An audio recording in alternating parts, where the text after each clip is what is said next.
मंद स्थल में बहती रहती करुणा रस की धारा,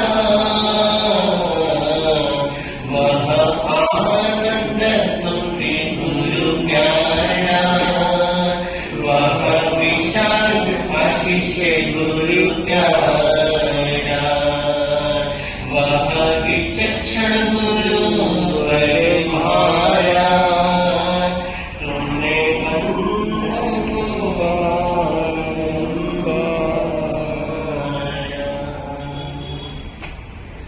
अष्टकर्मों के विजेता प्रभु के नाम चरणारविंद आचार्य तुमंत उपाध्याय पंत एवं बच्चे गुरु के नाम चरणारविंद परम श्रेष्ठी युवा व्यक्ति युवा अध्ययनशील तपस्विराज पूज्य श्री चैतन्य निवास वैदिक वैष्णवी पूजवा साधी महासाधी पूज्य श्री अक्षय प्रभाज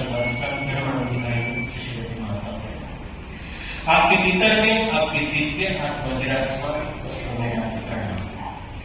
तीर्थोत्तर प्रभु की वाणी प्राणी मात्र के लिए कल्याणकारी होता है। परिषद परवार्याज आज चौथा दिवस, 4 चीजों को छोड़ना है और 4 चीजों को धारण करना है। 4 चीजों को छोड़ना, क्रोध, मान, माया और जो आप छोड़ चुके हैं, क्रोध, मान, माया और धारण करना है दान, शील, तप और 4 रस्ते आपके लिए, 4 रस्ते हमारे लिए। आपके लिए दानशील तप और भावना और श्रवण और श्रवणियों के लिए बताया गया है ज्ञान, दर्शन, चारित्र्य और तप। इसकी जैसी जैसी साधना तुम करते जाओगे वैसे वैसे तुम्हारी आत्मा उत्तरोत्तर क्या करते रहेगी, बनती चली जाएगी। और यह अवसर बहुत मुश्किल से मिलता है। क्या पता कि अगला पोषण अपन देख पाएंगे कि नहीं देख पाएंगे, नो गारंटी। लेकिन वर्तमान काल के अंदर मैंने लाभ ले लिया, इससे बड़ा अवसर मेरे लिए क्या हो सकता है। और दोस्तों, आज का ये दिवस बड़ा रोचक था और अंतर दशांश सूत्र, ये केवल सूत्र नहीं है, ये हमारे घर की बात को उजागर करता है। हमारे घर के अंदर संस्कार कैसे होने चाहिए, इसको क्या करता है, स्थापित करने का काम है। घर के अंदर के संस्कार, घर के अंदर का वातावरण, घर के अंदर का वलय, बाहर वाला व्यक्ति आ नहीं सकता है। इस वलय को शुद्ध कौन कर सकता है, मैं स्वयं कर सकता हूं, मेरे घर के सदस्य कर सकते हैं। घर की शुद्धता करने से पहले खुद की शुद्धता होनी चाहिए। मन चंगा तो कटौती में गंगा, मैं तो मन को मुश्किल हो जाता है, राम तेरी गंगा नहीं, बदनाम है। गंगा मतलब हमारा मन, राम मतलब हमारा मन, और मेरा मतलब एक कषाय प्रवृत्ति जैसे प्रवेश कर जाती है तो हमारा मन दूषित हो जाता है। केवल फिल्टर पानी पीने से मन फिल्टर नहीं होता है। मन को फिल्टर करने के लिए सकारात्मक चिंतन के अंदर जाना बहुत बहुत जरूरी है।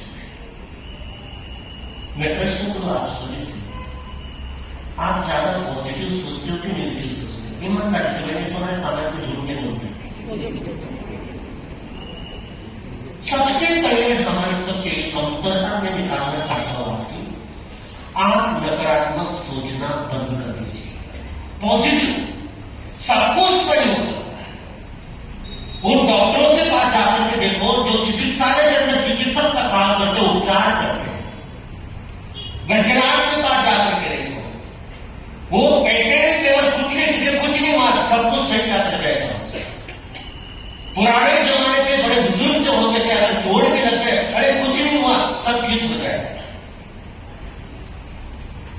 लेकिन बंधु पहले से हम मानसिकता ऐसे बना करके बैठ जाते थे। किसी ने मेरे चेहरे की तरफ देखा और मुझे कहा, बंधु की मानसा आज आपका चेहरा उतरा पड़ता है, समथिंग प्रॉब्लम भी, कुछ प्रॉब्लम मानसा है। ये चेहरा ही अपना बता देता है कि आप किस वर्ग के अंदर प्रवेश करें, जिसको हमारे आध्यात्मिक जगत के अंदर लेशा बोला जाता है। निष्ठा परिवर्तन होना मतलब सकारात्मक सोच और नकारात्मक सोच। गुणस्थान का मतलब नकारात्मक सोच और पॉजिटिव सोच। जहां पर मेरी आत्मा सोचने लगती कि मुझे पॉजिटिव जाना है, ऑटोमेटिक देखिएगा आपका मन एकदम ऊपर की तरफ दिखा जाएगा। कभी कभी आप वंदना करते हो, कभी कभी आप जिनालय के अंदर जाते हो, कभी कोई भी मंदिर में जाते हो, तो उस समय देखिएगा आपका मन कितना प्रफुल्लित होता है। कभी कभी आप आराधना करते हो, साधना करते हो, लोकार मंत्र की, लोकस की, चाहे किसी की भी करते हो, उस समय आपका मन इतना सुंदर लगता है, इतना बढ़िया लगता है, और आपके मन के अंदर ये विचार आते हैं कि और 2-3 मालाओं में क्या करना है। क्यों? क्योंकि आपका मन स्टेबल हो चुका है। 48 मिनट की समय कितना मिनट में? 48 मिनिटा दरम्यान आपलं मन कितीदा टिकेल जाणवत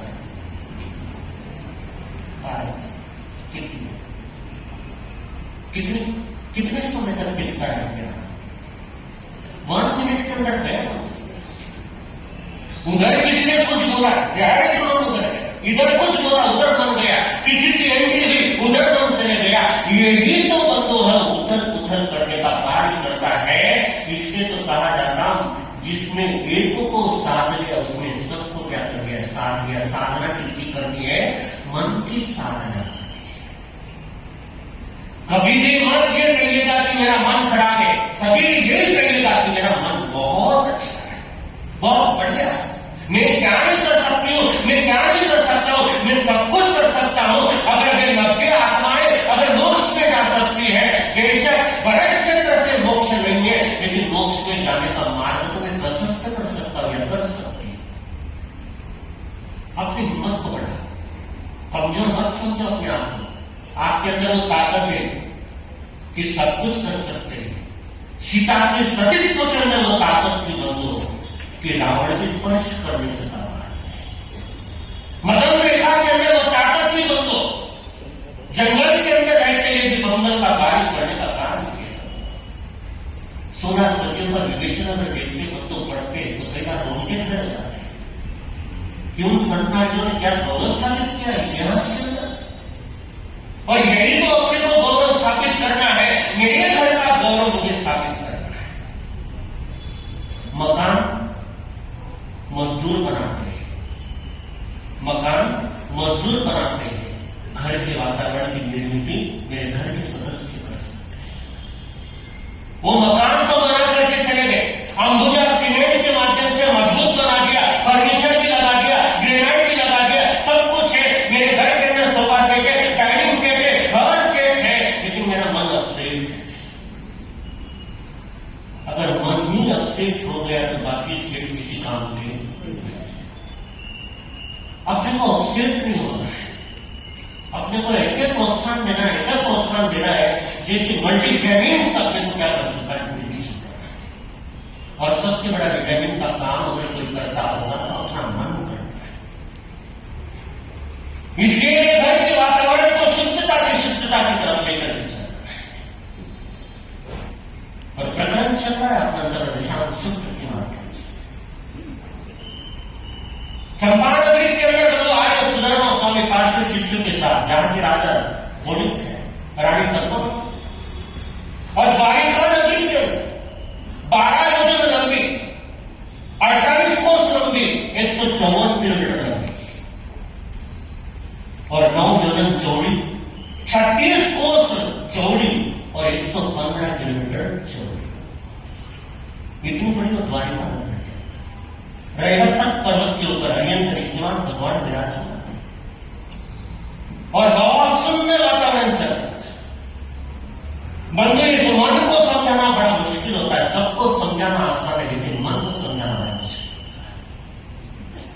क्योंकि देव की रानी के मन के अंदर उथल पुथल शुरू हो चुका है, निराश हो और बैठी हुई थी बंधु अपने धुले के ऊपर बैठी हुई थी, आराम के साथ बैठी हुई थी और चेहरा आज उतरा हुआ है। देव की रानी का चेहरा उतरा हुआ है, त्रिखंडा जी की वासुदेव की मां का चेहरा आज उतरा हुआ है। और प्रातःकालीन उठ करके प्रणाम करने के लिए कौन? Good morning, good afternoon, good evening, good night कुछ नहीं बताते।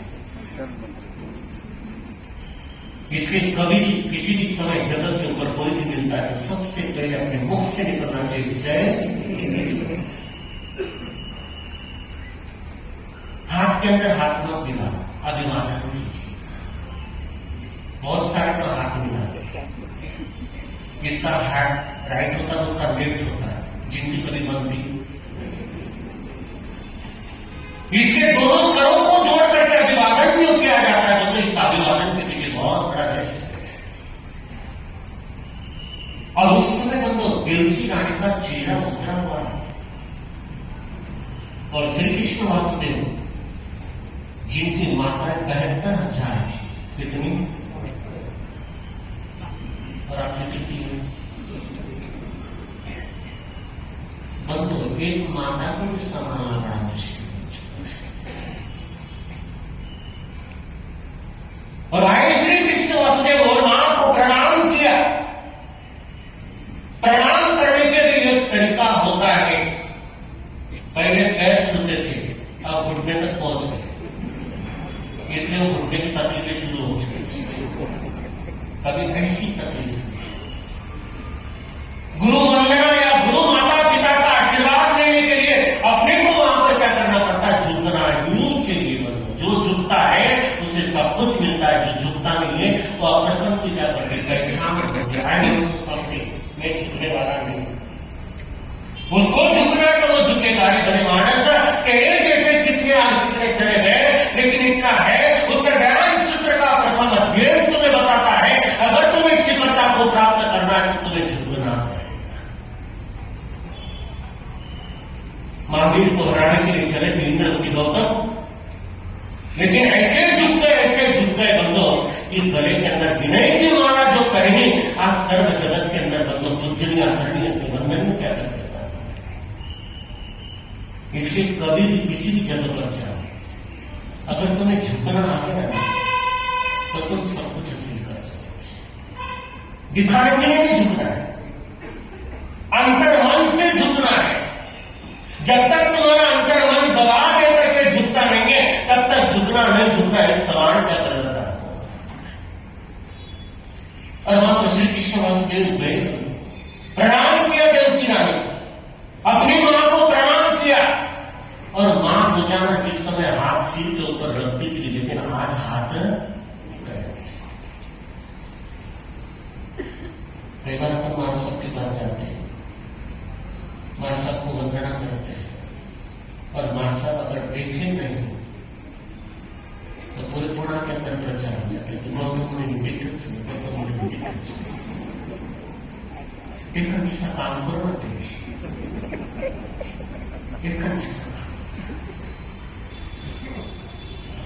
कई बार होता है, कईयों का होता है, दिल्ली हरियाणा पंजाब उस तरफ है, उधर के लोग याद दिला देते माता मुझे पहचाना क्या, मुझे पहचाना क्या। अब तेरी पहचान है तो है क्या? कोई अच्छा संस्कार कर तो सब कुछ हो सकता है, लेकिन आज हम लोग श्री कृष्ण वासुदेव ने चरण स्पर्श किया और मां ने आशीर्वाद दिया, फिर वापिस, लेकिन हाथ वापिस तो जाए नहीं। अब श्री कृष्ण वासुदेव से राम ने क्या त्रिखंडाधिपति, त्रिखंडाधिपति होते हुए भी प्राधान्य पहले किसको दिया? मां को दिया। व्हाट इज परेशानी? क्या प्रॉब्लम आ चुका है? बैठ गए और श्री कृष्ण नीचे बैठ गए, मां के चरणों के अंदर बैठ गए। सारी दुनिया की दौलत एक तरफ है, मां के चरणों की दौलत क्या है? एक तरफ है। श्रीनाशतानि शतशो जननी प्रशस्त, भक्तामर सूत्र के अंदर आता है, यहां पर बताया गया है कि सर्व जगत के अंदर श्रेष्ठ व्यक्ति तब होता है जब मां से जन्म करके लेती है। और वहां पर बैठे मां के पास, मां को पूछा कि माता जी क्या बात है, क्या परेशानी हो गई थी, कोई तकलीफ, तुम्हारी तबीयत खराब है या किसी ने कुछ बोल दिया, कुछ भी बात हो तो आप बता दीजिएगा। और पहले इसने देवकी रानी ने तो कहते थे कुछ नहीं, और जो अपना होता है वो तो फोर्स करके जरूर क्या करता है, पूछता है। लेकिन अगर कोई पूछता है तो बताने में कोई तकलीफ थोड़ी होती है, लेकिन नहीं, अपन भी न करेगा। एक बार में किसी ने पूछा और आपने बोल दिया होगा, ये कभी होने वाला है। और वहां पर देवकी रानी ने बताया कि तू तो राजपाट से तो तुझे फुर्सत मिलती नहीं है, तू तो राज सिंहासन के ऊपर बैठता, राज दरबार के अंदर चलता है, तुझे कोई लेना देना नहीं है, क्या तुझे कभी आकर के मेरे पास बैठकर के कभी बात? ये कौन बोल रही? देवकी रानी बोल रही। लोग किससे? और उसको कि मां झूठ का एक त्रिखंडाधिपति वासुदेव होते हुए भी अपने मां के चरणों के अंदर जाना था, राज दरबार के अंदर, राज दरबार के अंदर जाना था, राज सिंहासन के ऊपर बैठना था, लेकिन सबसे पहले प्राधान्य किसको दिया? अपनी मां की परेशानी को। मां को पूछे नहीं, राजपाट के अंदर तो बाद में चले जाऊंगा, सबसे पहले तेरी जो दिल को बात है इसको बात करूंगा।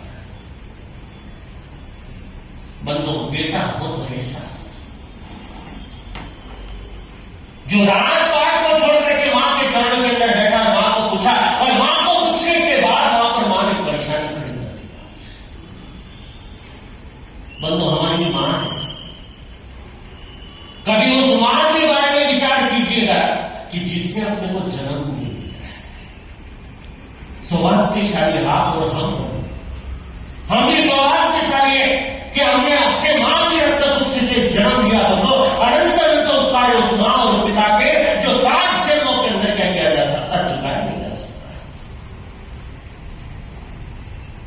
और उस समय श्री कृष्ण वासुदेव जो भी तेरी बात नहीं बता, उस समय कहने लग गई, मैं आज भगवान हरिश्चंद्र भगवान के चरणों के अंदर गई और वहां पर मैंने पूछा, और वहां पर मुझे पता चला कि जो 6 राज जो अपने हैं वो दूसरे कोई नहीं है, तेरे ही अपने भाई हैं। लेकिन दुर्भाग्य मेरा वर्तमान काल के अंदर 7 लड़के होते हुए भी मैंने एक भी बच्चे का पालन पोषण नहीं। श्री कृष्ण का जन्म कहां हुआ? जेल में हुआ। जेल में जन्म हुआ, जंगल में मरण हुआ। जेल में जन्म हुआ, जंगल में मरण हुआ, लेकिन बीच का जीवन मंगल ही मंगल। जन्म हमारे हाथ में नहीं, मृत्यु हमारे हाथ में नहीं, लेकिन जिंदगी तो अपने हाथ में है। कैसे बनाना है, कि हमें राम बनना है कि रावण बनना है, कमट बनना है कि पार्श्वनाथ बनना है, गोशालक बनना है कि महावीर बनना है, ये अपने ऊपर डिपेंड करता है। मंत्रा बनना है कि सर्वनका बनना है, कि सीता बनना है, कि गीता बनना है, कि मदन बनना है, अपने ऊपर। और वहां पर श्री कृष्ण वासुदेव ने आकर के पूछने के बाद वहां पर वो देवकी रानी कहने लग गई, मेरा मन बार बार विलोले ले रहा है, और कहने लग गई, जो मेरे देव की रानी, जो मेरे देव की रानी, या तो पुत्र की ना बिलतानी,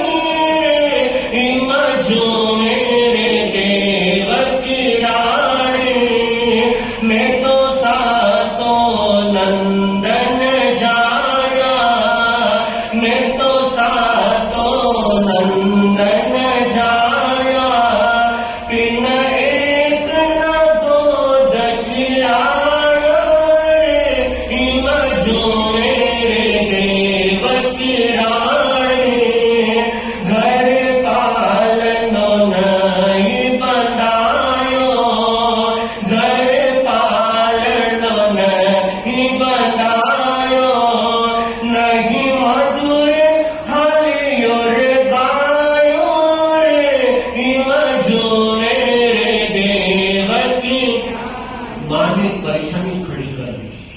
7 पुत्रों की मैं नंद जाया कहलाती हूं, लेकिन एक भी बच्चे को मैंने अभी तक जन्म देकर के अपनी गोद कर। असन्न गर्भावस्था के अंदर रहने वाली वह सन नारी भविष्य काल के स्वप्न कितने सुंदर देखते हैं कि मेरे घर के अंदर बाल गोपाल जन्म देगा, या लक्ष्मी जन्म लेगी, या विष्णु जन्म लेगा, और उसके पालने के अंदर क्या करूंगे, मैं खिलाने का।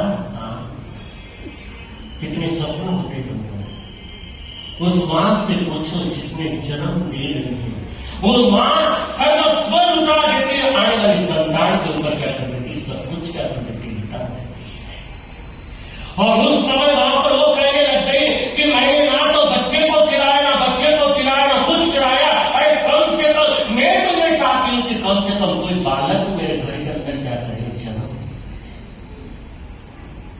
और उस समय वहां पर कहने लग गए, नहीं गहना कपड़ा पहनाया, नहीं गहना कपड़ा पहनाया, नहीं झगड़ा टोपी सिवाया, जो मेरे देव की रानी, जो मेरे देव की रानी, नहीं काजल आँख लगायो, नहीं काजल आँख लगायो, नहीं स्नान करीने जिमायो रे, जो मेरे देव की।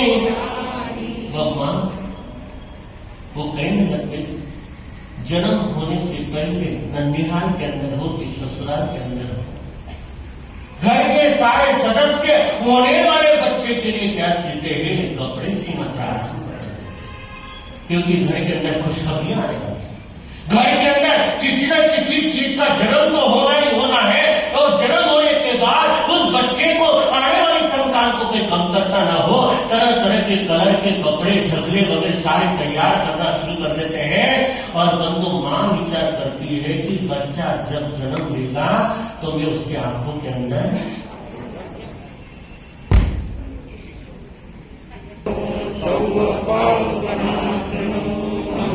सामने कुछ से नौकार बहुत अच्छी।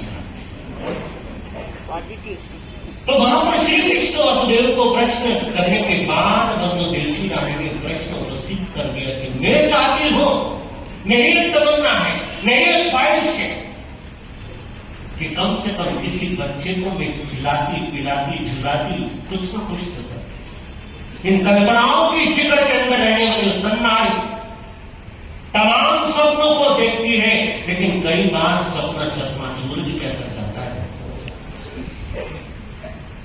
और श्री कृष्ण वासुदेव को जाना था राज दरबार के अंदर।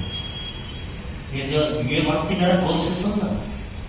श्री कृष्ण वासुदेव को जाना था राज दरबार के अंदर, लेकिन पहुंच गए सीधे पोषकशाला के। आपला जैसा होता तो शाम रात लेकिन यहां पहले मां की इच्छा को पूरी करना है, मां की भावनाओं को पहले मुझे आदर देना है। और सीधे बंदो त्रिखंडाधिपति बंदो अट्ठम भक्तम का पचकान मिलकर के वहां पर पेड़ा क्या करते करना प्रारंभ हो जाते। पुराने जमाने के अंदर कोई तपस्या करता था तो देवता एक ही इसमें आ जाता था। आजकल इतनी माड़ा फिरी घररा देवता से खुश नहीं रहते, बाहर लेकिन माला करने की टेक्निक हमारी इतनी गड़बड़ हो चुकी है। यहां पर आराधना साधना की बात बताई जाती है। मन लगा करके की साधना, मन लगा करके की आराधना, ये निश्चित उसके फल क्या करती है,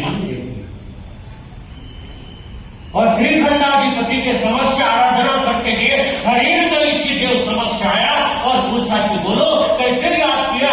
और वहां पर श्री कृष्ण वासुदेव ने प्रश्न रख दिया, मैं ये जानना चाहता हूं कि मेरे घर परिवार के अंदर मेरा सहोदर भाई का जन्म है या नहीं है, इसका जन्म है कि नहीं है। और हिरण्यकशिपु देव ने ज्ञान के माध्यम से देखा, क्योंकि देवताओं को अवधि ज्ञान क्या करता होता है। देवता ने देखने के बाद कहा कि तुम्हारे परिवार के अंदर एक सहोदर तो आएगा ही आएगा तुम्हारा अपना, लेकिन तुम्हारा अवस्था के अंदर आने के बाद धीरे धीरे दीक्षा, वो दीक्षा को क्या करेगा,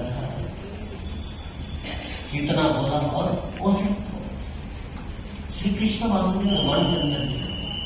दीक्षा की बात तो मुझे पता चली, बाकी किसी को तो पता तो है ना। आए मां के पास, पारना करने के लिए पहले ने गई मां के पास पहले पहुंच गए। और मां को कहा कि मां तू प्रसन्न हो जा, खुश हो जा, मेरा सहोदर भाई का जन्म क्या करने वाला है, होने वाला है। और खुश हो गई, प्रसन्न हो गई देवकी रानी। और समय आने पर बंदो गर्भ धारण करने के बाद उस सन्नारी ने, देवकी रानी ने एक पुत्र को क्या दिया, जन्म दिया। बंदो उसका सिर क्या, सब कुछ शरीर क्या, बिल्कुल गज के ताबू के समान था, इसलिए उसका नाम क्या दिया, श्री कृष्ण वासुदेव के 8वें भाई, पहले 6 भाई वो, श्री कृष्ण वासुदेव 7वें और 8वें। धीरे धीरे बढ़ते चले गए, बढ़ते चले गए। कलाचार्य के पास निष्णात होने के बाद दोनों मां के पास बैठे और उधर श्री कृष्ण वासुदेव तैयारी कर रहे हैं, कपड़े वगैरह सवार।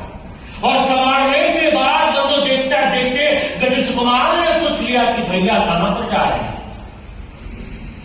श्री कृष्ण वासुदेव ने कहा कि मैं जा रहा हूं अरिहंत ऋषिनाथ भगवान के चरणों के अंदर जा रहा हूं, उनके दर्शन के लिए, उनकी देशना सुनने के लिए जा रहा हूं। मुझे क्या आना है? किसने बोला? गणेश कुमार। मुझे भी आना है, मैं भी आना चाहता हूं। मां ने कहा कि नहीं बेटा, बाहर धूप बहुत है, तू इतना कोमल है, मैं तुझे कहीं देखना नहीं चाहती हूँ। वो कहने लगा कि मां मैं केवल जाऊंगा और दर्शन करके वापिस क्या कर जाऊंगा, लौट करके। और श्री कृष्ण वासुदेव के साथ मां ने तो भेजा, लेकिन श्री कृष्ण वासुदेव को मां ने कहा ध्यान रखना, इसे किसी भी परेशानी होनी नहीं। क्या प्यार पाया, क्या मोहब्बत होगी, उसके वात्सल्य उन्होंने करके आया उस मां। और त्रिखंडाधिपति हाथी के ऊपर आरूढ़ होते हुए जा रहे थे और जाते जाते रास्ते के अंदर कुछ कन्याएं क्या कर रही थी, खेल रही थी। उसी नगरी के अंदर सोमेन ब्राह्मण, और सोमेन ब्राह्मण की पत्नी का नाम सोमश्री और उनकी पुत्री का नाम सोमा, अपनी सहेलियों के साथ खेल रहे। और नजर किसकी पड़ी, त्रिखंडाधिपति की पड़ी। मन के अंदर विचार करते श्री कृष्ण वासुदेव, अगर ये गणेश कुमार के लिए अगर इसका कार्यग्रहण इसके साथ अगर करवा दिया जाए तो बहुत अच्छी, क्योंकि रूप लावण्य के साथ साथ संस्कार भी दिख रहे। और पूछ रहे कि कौन है, क्या है। उस समय सोने की गेंद से खेल रही थी सोमा, और उस समय पूछा कि कौन है, क्या है। फिर पता चला कि सोमिन ब्राह्मण की पुत्री। और कह दिया बोलो वहां पर एक नारद और 100 रुपए गया और कहा, अनुचर को कहा कि जाओ सोमेन ब्राह्मण के साथ बातचीत क्या करो, क्योंकि उनकी बेटी का हाथ हम मांग रहे। और उस समय गए सोमेन ब्राह्मण के सामने बात की, और सोमेन ब्राह्मण तो खुश हो गए, बड़े घर के जैसी बनेंगे, समझी बनेंगे। त्रिखंडाधिपति के घर के वहां पर संबंध अपना जुड़ने वाला है। और वहीं पर सर से क्या कर दिया, स्वीकृति क्या कर दिया, अंतपुर के अंदर उसको भेज दिया गया। और इधर ये भगवान भगवान की वाणी सुनने के लिए वहां पर पहुंचे। और सुनने के बाद वो गणेश कुमार के मन के अंदर, रोम रोम के अंदर वह देशना ऐसी बस गई कि मन के अंदर भाव उत्पन्न किससे हो गए, प्रतीक्षा के भाव बढ़ने के बाद आए। मां इंतजार कर रही थी कि मेरा लाल आएगा, मेरा बेटा है। ये मां की आंखें बंदो इंतजार करती, ये मां की ममता बच्चे के आने की इंतजार जरूर क्या करती हम मां का इंतजार करे न करे, लेकिन मां हमारा इंतजार क्या करती है। बंदो बनना है बेटा तो श्री कृष्ण की तरफ, अपनी मां की इच्छा को प्राप्त करने के लिए तमाम चीजों को छोड़ करके सीधे पोषकशाला के अंदर क्या करने चले गए, क्योंकि मेरी मां निराश नहीं होनी चाहिए। बंदो मां के अनंत उपकार को चुकाया नहीं जा सकता है। और उस समय मां ने देखा कि गणेश कुमार आ चुका है, और पास के अंदर आने के बाद मां ने उसके सिर के ऊपर हाथ घुमाया, पूरे शरीर के ऊपर हाथ घुमाया और पूछा कि बेटा तू कैसा है, चल बहुत दूर के अंदर चल करके आया है, तुझे खिलाती हूं। उस समय गणेश कुमार कहने लगे कि मां आज पहली बार अपने फैमिली मेंबर के तीर्थंकर के दर्शन कर गए। उनकी वाणी को सुना तो मन गदगद, एक एक शब्द हृदय के ऊपर जोर खा गए और झकझोर कर दिया और मेरी सोई हुई आत्मा को क्या करके जा रही। इसलिए मैं एक भावना प्रस्तुत करना चाहता हूं। मां मुझे भगवान के चरणों के अंदर जाकर के क्या कर रहा है, दीक्षा किसको सुना रहा है, देव की रानी को सुना। कुमार अवस्था के अंदर आएगी और कुमार अवस्था के अंदर रहते हुए मां के सामने बात रखी कि मैं दीक्षा लेना चाहता हूं। मां कहने लगी कि बेटा ये क्या, तुझे केवल दर्शन के लिए भेजा था, जीववाणी सुनने के लिए भेजा था, दीक्षा लेने के हिसाब से वहां पर तुझे क्या किया था, भेजा था नहीं था। बेटा तुझे धर्म आराधना करनी है, साधना करनी है, जो भी कोई कार्य करना है तू यहीं पर कर। तुझे तो मैं कहीं पर भी क्या करूंगी, जाने नहीं दूंगी। अरे खबर पहुंच गई, त्रिभंडाधिपति के पास पहुंच गई। दौड़े दौड़े श्री कृष्ण वासुदेव आए और बात पता चली कि ऐसे ऐसे हुआ है। और उस समय श्री कृष्ण राजनीति के अंदर जबरदस्त थे। जितना दिमाग बंदो श्री कृष्ण वासुदेव का देश था, उतना तो शायद किसी का। उसने ब्रज कुमार के सामने बात रखी और बात रख करके पूछा, कहा ठीक है तुम दीक्षा लेना चाहते तो कोई बात नहीं, लेकिन एक मेरी तमन्ना है, मां की तमन्ना है, पिताजी की इच्छा है, एक बार तो भी तुम राज सिंहासन के ऊपर क्या कर जाओ, हम तुम्हें राजा बनते हुए देखना चाहते। एक राजा डायरेक्ट वहां पर क्या कर रहा है, निर्देशन दे रहा है अपने भाई को कि तुम राजा बन जाओ एक दिन के लिए। ये तुम दीक्षा लेना चाहते हो तो लो, लेकिन एक दिन के लिए क्या करना है, सिंहासन के ऊपर बैठ। गजस कुमार ने विचार किया कि ठीक है, तुम्हारी भावना है, मां की इच्छा है, पिताजी की अगर भावना है तो तुम क्या करो भाइयों, क्योंकि श्री कृष्ण वासुदेव ने सिंहासन इसलिए दिया था ताकि दिमाग से दीक्षा की बात क्या कर जाए। मेरी बुरी आत्माओं, नहीं तुम धर्म कर सकते हो तो धर्म करने वाले को कभी रुकावट क्या करो मत कीजिए, कभी रोड़ा डालने का काम मत कीजिएगा। दान देने वाला दान देता है, शील पाने वाला शील पाता है, तपस्या करने वाला करता है, केवल हमने उसको अनुमोदना करनी है। मेरा शरीर लोगों का पिंड है, उसका शरीर स्वस्थ है, अगर उसकी भावना है मैं कुछ नहीं कर सकता हूं, मैं कुछ नहीं कर सकती हूं, लेकिन कम से कम इतनी अनुमोदना करते करते ही तुम उसके सहयोगी क्या कर सकते हो, बन सकते।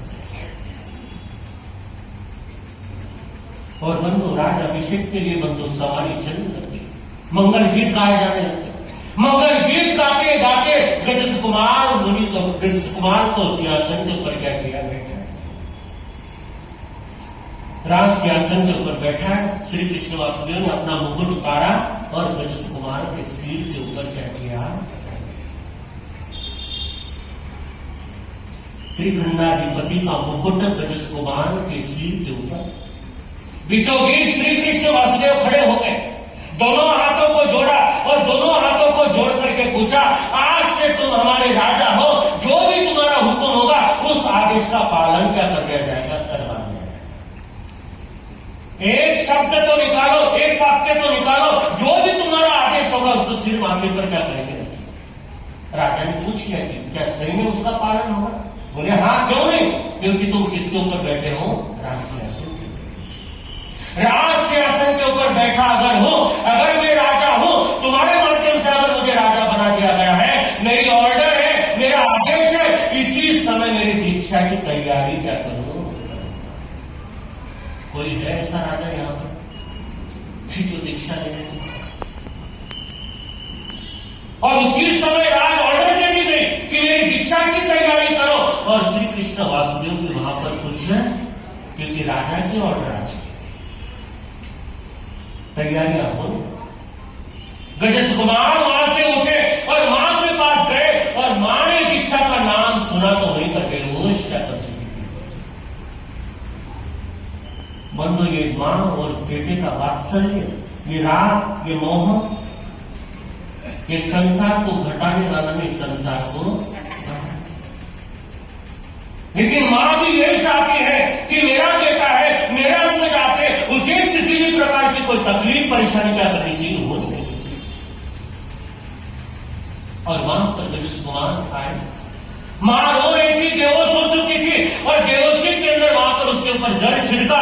मां होश के अंदर आई और कहने लग गई कि बेटा तू मुझे छोड़ करके कहीं मत जा, तुझे जो चाहिए वो तुझे यहाँ पर क्या कर दिया जाएगा, दे दिया जाएगा। मैं तुझे छोड़ना नहीं चाहती हूँ, तू यहाँ पर ही क्या करना तुझे रहेगा।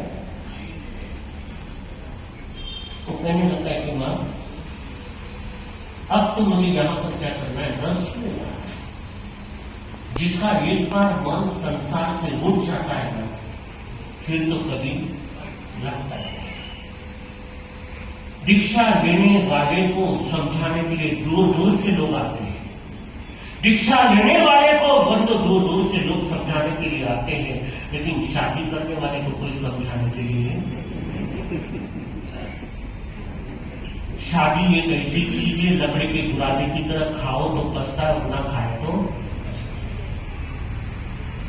और यही चीज वो कहने लगता है कि मुझे रहना ही नहीं है, मुझे कुछ करना ही नहीं है, मुझे तो दीक्षा को ही धारण क्या करना है।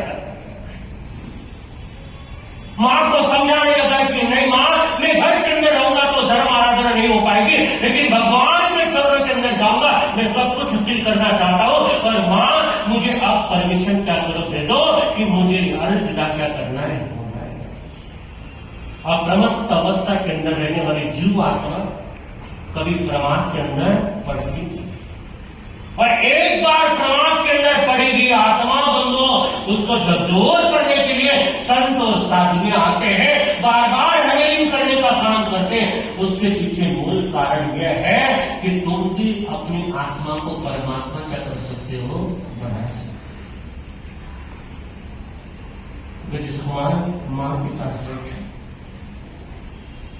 मां को कहने लग गया कि मां मुझे अनुमति प्रदान करो, खुश रहना, प्रसन्न रहना, जाने अनजाने से मेरे से कोई गलती अगर हो गई हो तो मुझे क्या करना। मां बचपन से लेकर अभी तक मैं यहां पर रहा, तेरे एक एक चीजों को मैं स्मरण अगर करूं, और वहां पर वो कहने लग गई कि नहीं बेटा तू यहां पर ही रहे, इसी जगह पर रहे, लेकिन कहने लग गया कि नहीं मां, मैं ऐसे ही थोड़ी जा रहा हूं, मैं अकेला थोड़ी जा रहा हूं, जाके जाके तेरे संस्कार भी मैं साथ में क्या कर रहा हूं, ले करके जा रहा हूं। और उस समय वहां पर गजस कुमार सभी के समक्ष अपनी मां को कहने लगा कि मां तुम्हें हमेशा खुश रहना, प्रसन्न रहना, अपनी तबीयत का क्या करना है, ध्यान रखना है, और किसी प्रकार की कोई चिंता क्या करना मत करना। मैं अकेला ही नहीं जा रहा हूं, तेरे दिए संस्कारों को मैं क्या कर रहा हूं, ले करके जा रहा हूं। और उस समय गजस कुमार कहने लग गए, मैया जो तुमने सिखाया, जो तुमसे है पाया, संयम पथ पे चला। मैया जो तुमने सिखाया, जो तुमसे है पाया, संयम पथ पे चला। संयम पथ पे चला,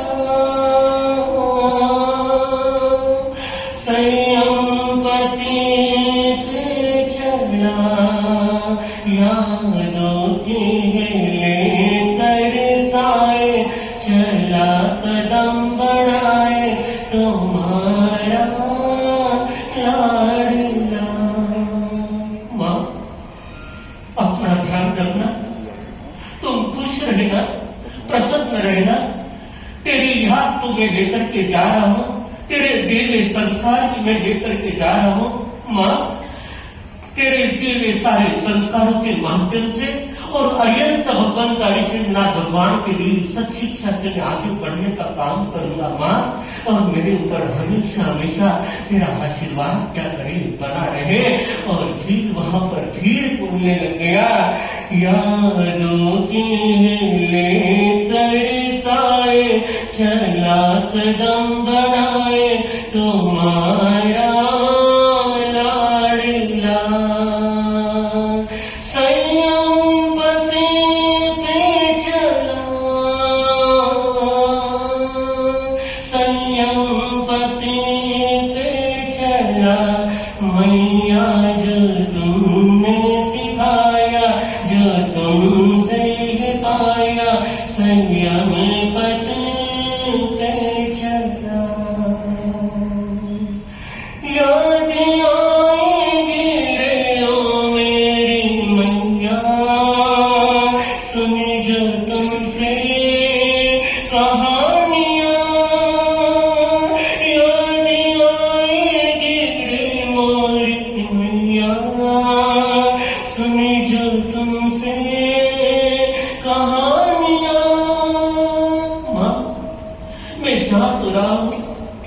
जाते जाते मुझे याद कदम कदम के ऊपर तेरी क्या करेगी जरूर आई बताई।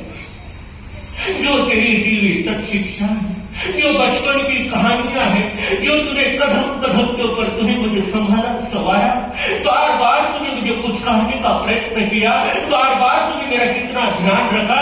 अगर मुझे थोड़ी सी भी चोट अगर लग जाती थी तो माँ तो उस समय आकर के मुझे संभालती थी, सामने वालों के साथ लड़ने के लिए चली जाती थी। माँ मुझे आशीर्वाद दो, मुझे आशीर्वाद दो, ताकि जिस पथ के ऊपर मैं जा रहा हूँ सही तरीके से कहकर पाऊँ, चल पाऊँ। इसलिए माँ मुझे आशीर्वाद क्या करो, प्रदान करो। और वहां पर फिर बोलने लग गए, याद आएगी रे मोरी मैया, सुन जो तुमसे कहानियां, छोड़ चला रे मोरी मैया, वो बचपन की निशानियां, सुन मेरी प्यारी मैया, संभाले रहना विदाई ले चलना।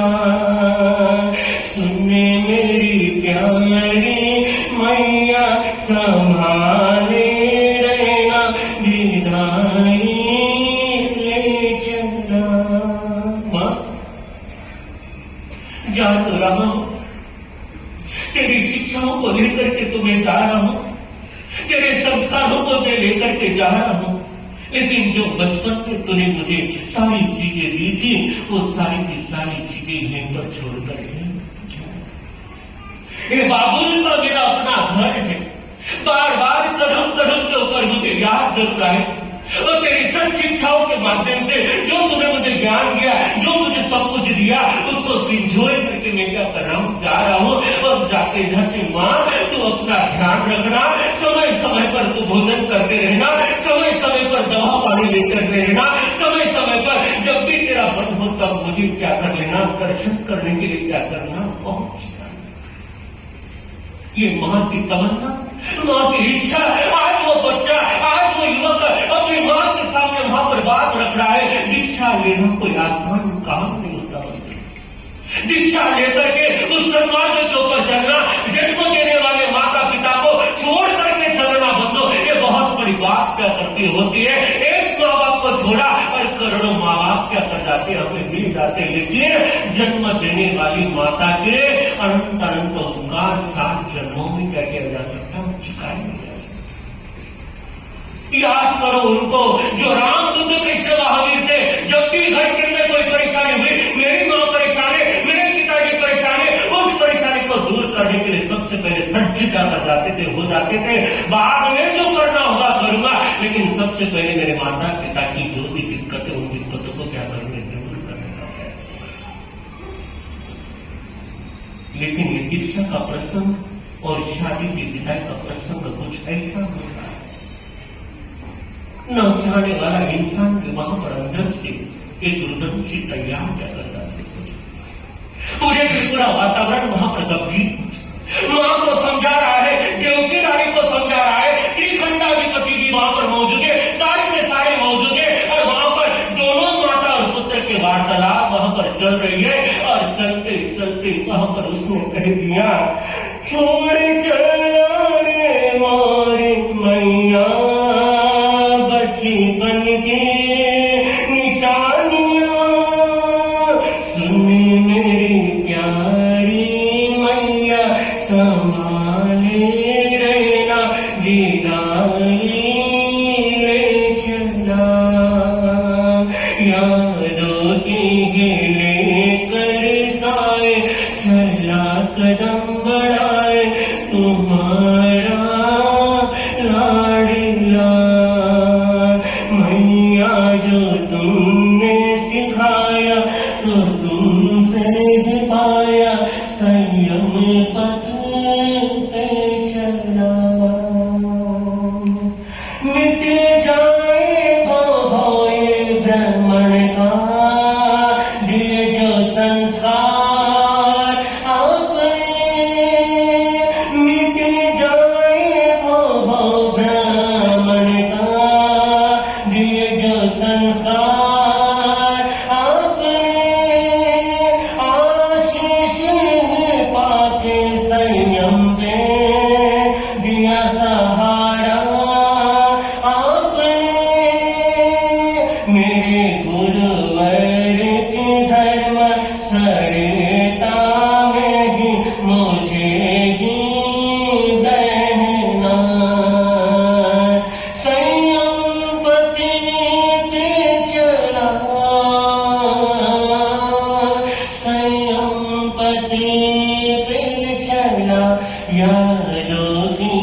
जब से तूने मुझे जन्म दिया तब से लेके अभी तक मेरे से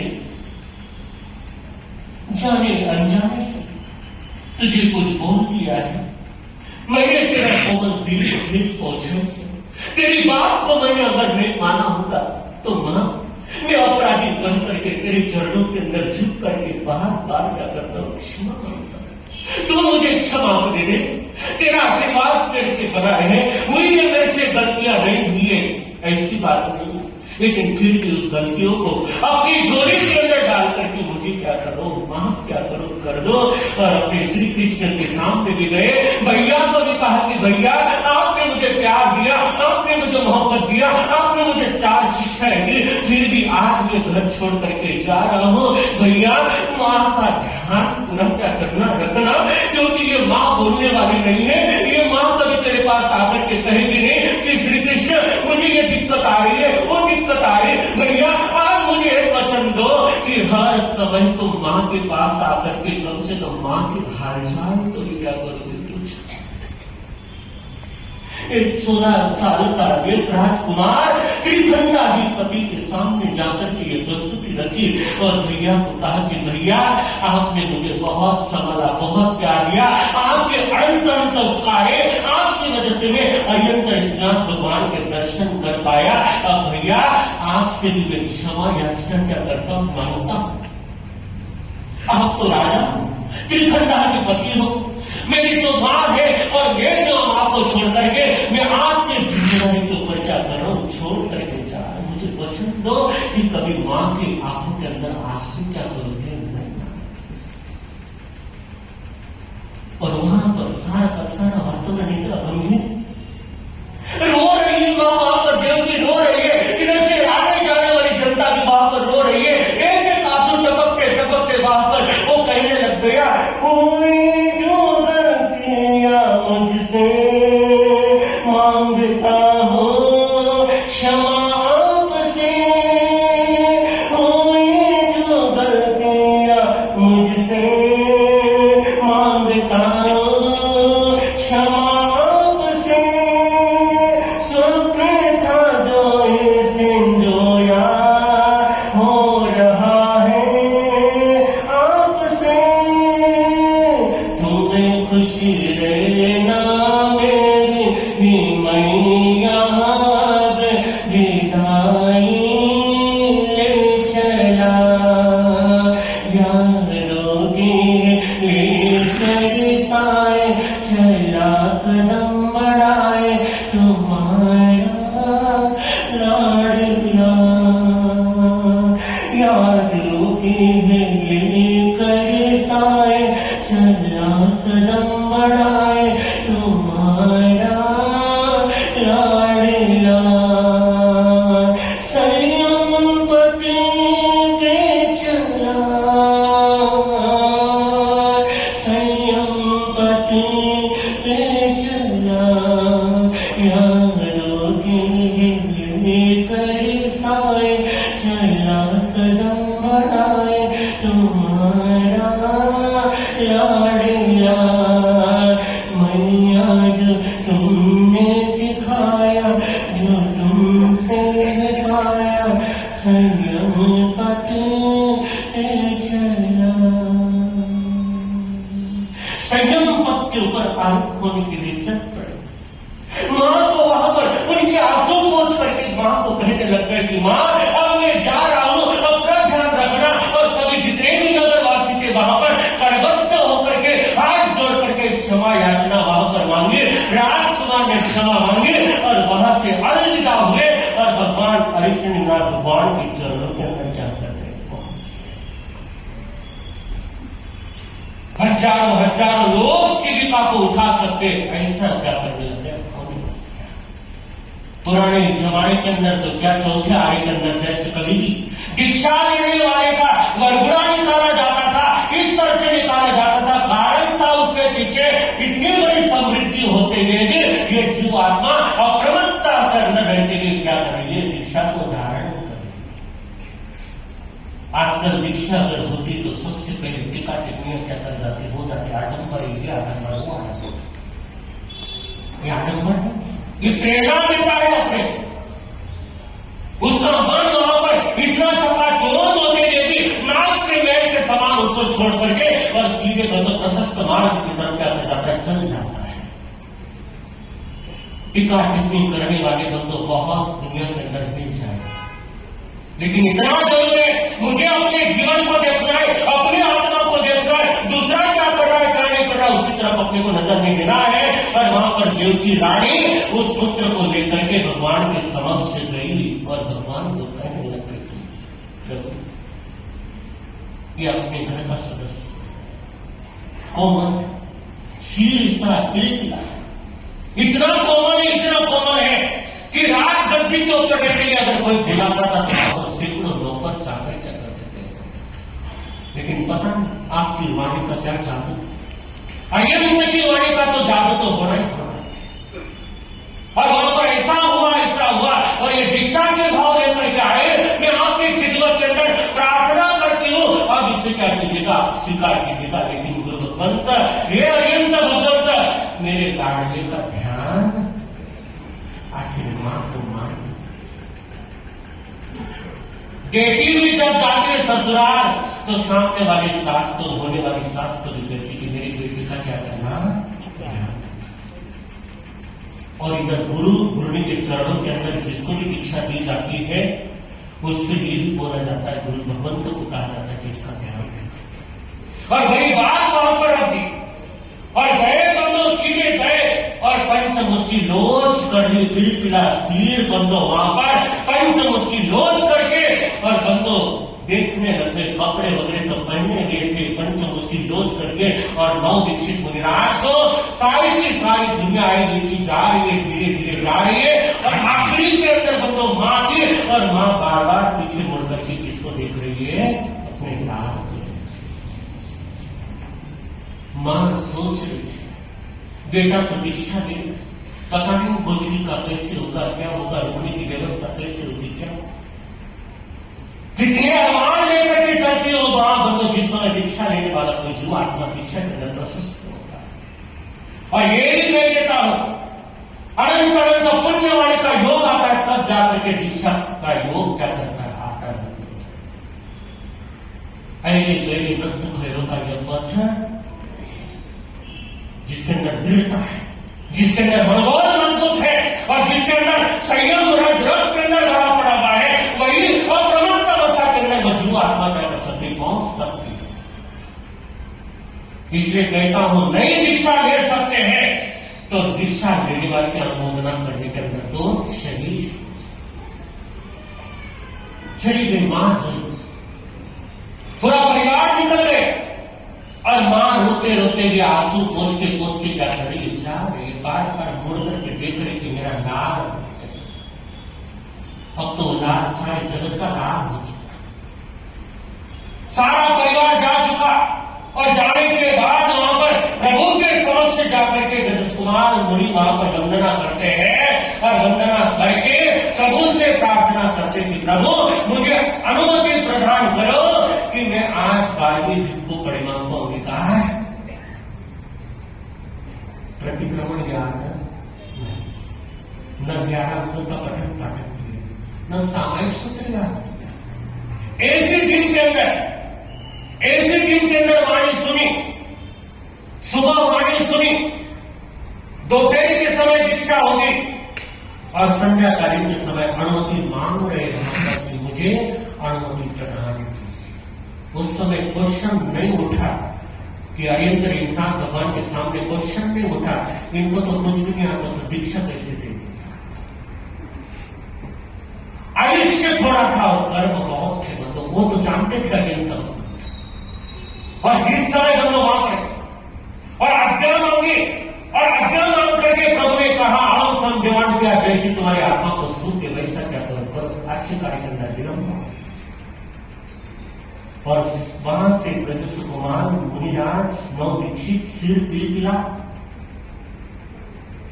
इतना तिलकिला सिर बंदो और जा करके बंदो महाकाल स्मशान के अंदर क्या करते हैं, 12वीं भिक्षु परिमा को निकाल, 12वीं भिक्खु परिमा एक रात्रि की अहोरात्रि की साधना होती है, वो स्मशान घाट की छतरी के अंदर होती है। यह हर कोई नहीं कर सकता है।